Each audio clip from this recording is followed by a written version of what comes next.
Hey there, Rich. I had promised you that I would shoot a little video of how I hand process the whole leaf Virginia tobacco that you guys sell. And so here I've got some in a bag. What I did is I had spritzed it with a little water and let it sit to pick up a little bit of moisture just because I had to let it dry out some. This is really good tobacco. It's got a great golden color. The center stem is real good and strong. It's a thick leaf, which is what you want to see with Virginia. So the first thing is, you want to get that center stem out of there, and the easiest way to do that is to start at the pointed end of the leaf rather than the root end of the leaf, and just start pulling it from there. And this will make it easier to pull apart just because of the angle that the smaller veins intersect with the main stem. So you just pop that off, and so you can see here we got our two halves of our leaf. I've got some that I've already mostly stripped down. Again, I love the color of this leaf so much. It's really a good leaf. I gotta say, it's some of the better leaf I've worked with in a long time in terms of the quality of the leaf.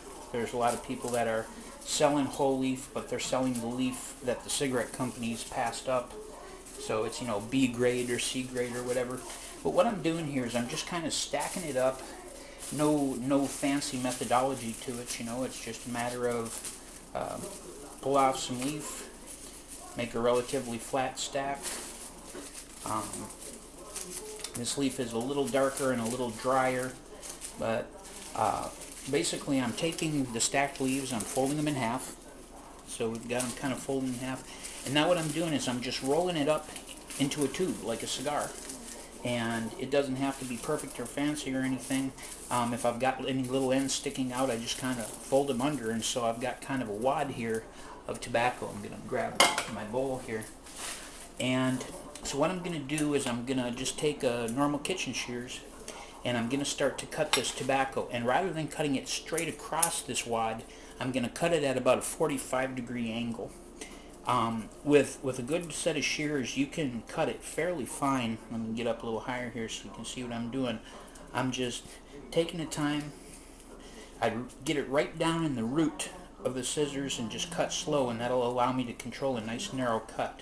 Now that I've got some of the end off of it, you can see that it's cutting a nice flat surface here, and it's allowing me to get some real consistent width to my cut.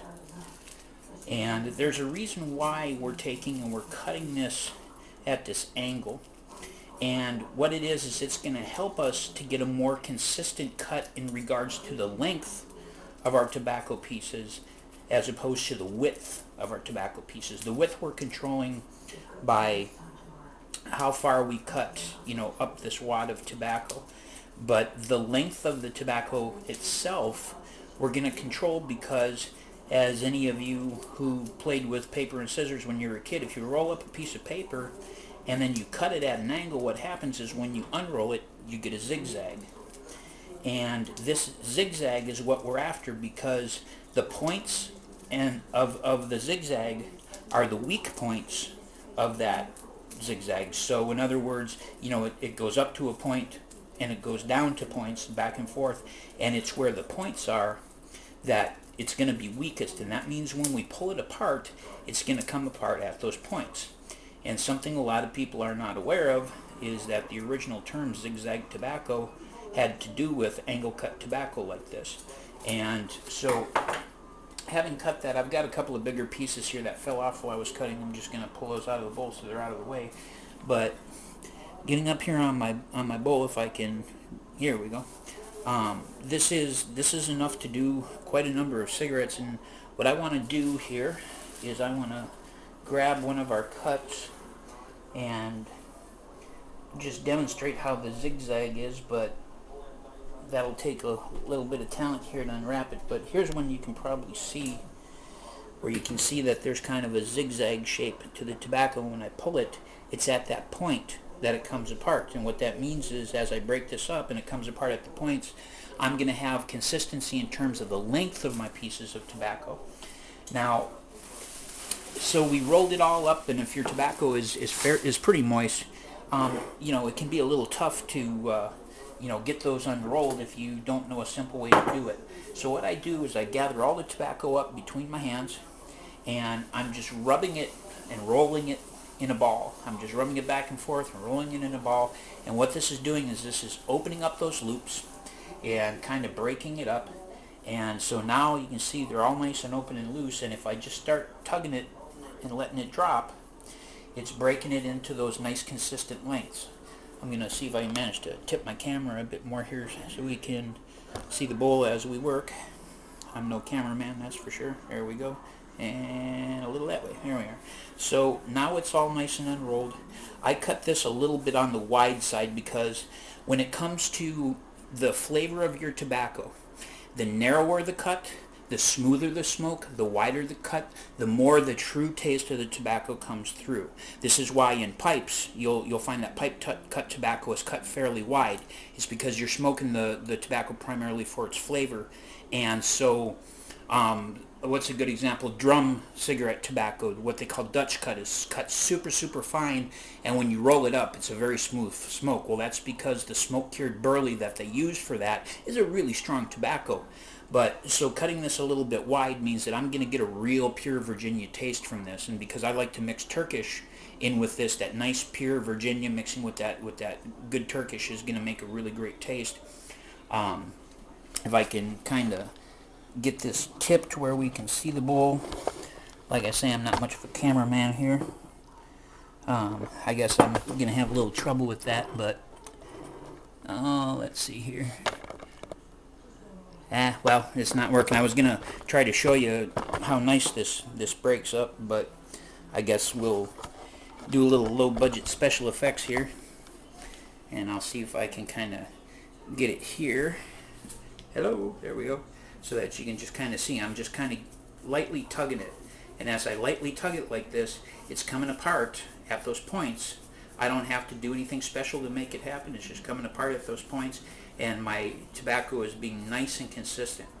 The reason this is nice is because if you like to mix together different tobaccos, if you got all different sizes and lengths and everything of tobacco and you try to mix it together, it doesn't mix very well. And you go to roll a cigarette and one's going to be mostly Virginia, and then you're going to roll another one, it's going to be mostly Turkish. And consistency in the size of your cut is going to lend itself to consistency of mixing.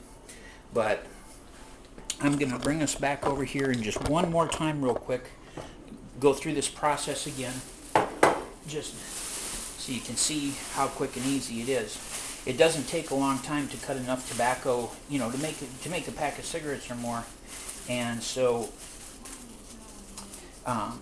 here we've got our tobacco. There's our center leaf. I'm starting at the pointed end of the leaf and stripping down towards the base. In fact, it looks like I've got two leaves here. There we go. Just fold it over. But so I'm just stripping it down towards the base. It doesn't have to be perfect. Again, just stripping that center stem out. And you could leave the center stem in if you've got a good solid kitchen shears, but I prefer to just take that stem out. So again, now I've got my pieces of tobacco. I'm only going to do one leaf here to keep this quick. I just fold it over once, fold it over again, and then I curl it down good and tight. And just kind of get a wad of tobacco there. It doesn't have to be a perfect cigar shape, just relatively dense. And now again, take my scissors, and rather than cutting it across, straight across, I'm going to start cutting it at that 45-degree angle.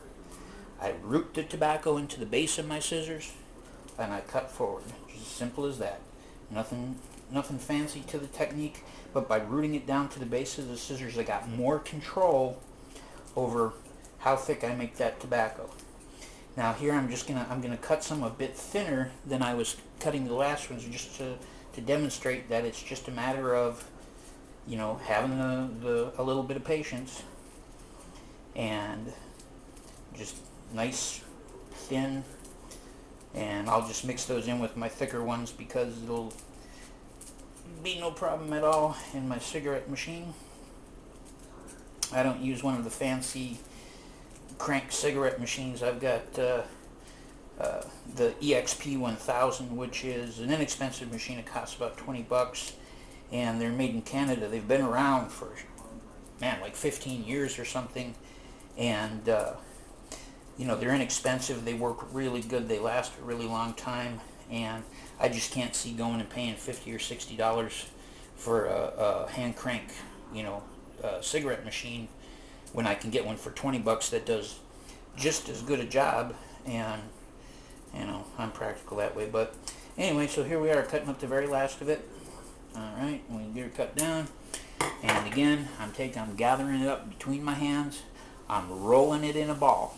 I'm not crushing the heck out of it, I'm just rolling it in a ball and back and forth and up and down. I'm just moving it around with some pressure on it, and that brings those strings open. You can see it opened them up, and then again I'm just taking and just gently pulling it apart, and it's breaking at those points, and I've got a fairly consistent batch of tobacco here. But so there you go, Rich. I really appreciate the fact that you decided to start carrying the whole leaf Virginia, because this stuff is, from what I understand, is coming directly from the farm, and it's not the second grade of tobacco. And I have to say, it's been a couple of years since I worked with tobacco this nice, because you know, I did this with the kind of beat up leaves, because the really nice pretty ones I'm going to use my actual antique blocker and cutter, because that makes it cut really, really pretty. But anyway, so there you go, tobacco cut by hand, and I guess I'll give you a call soon. All right, later.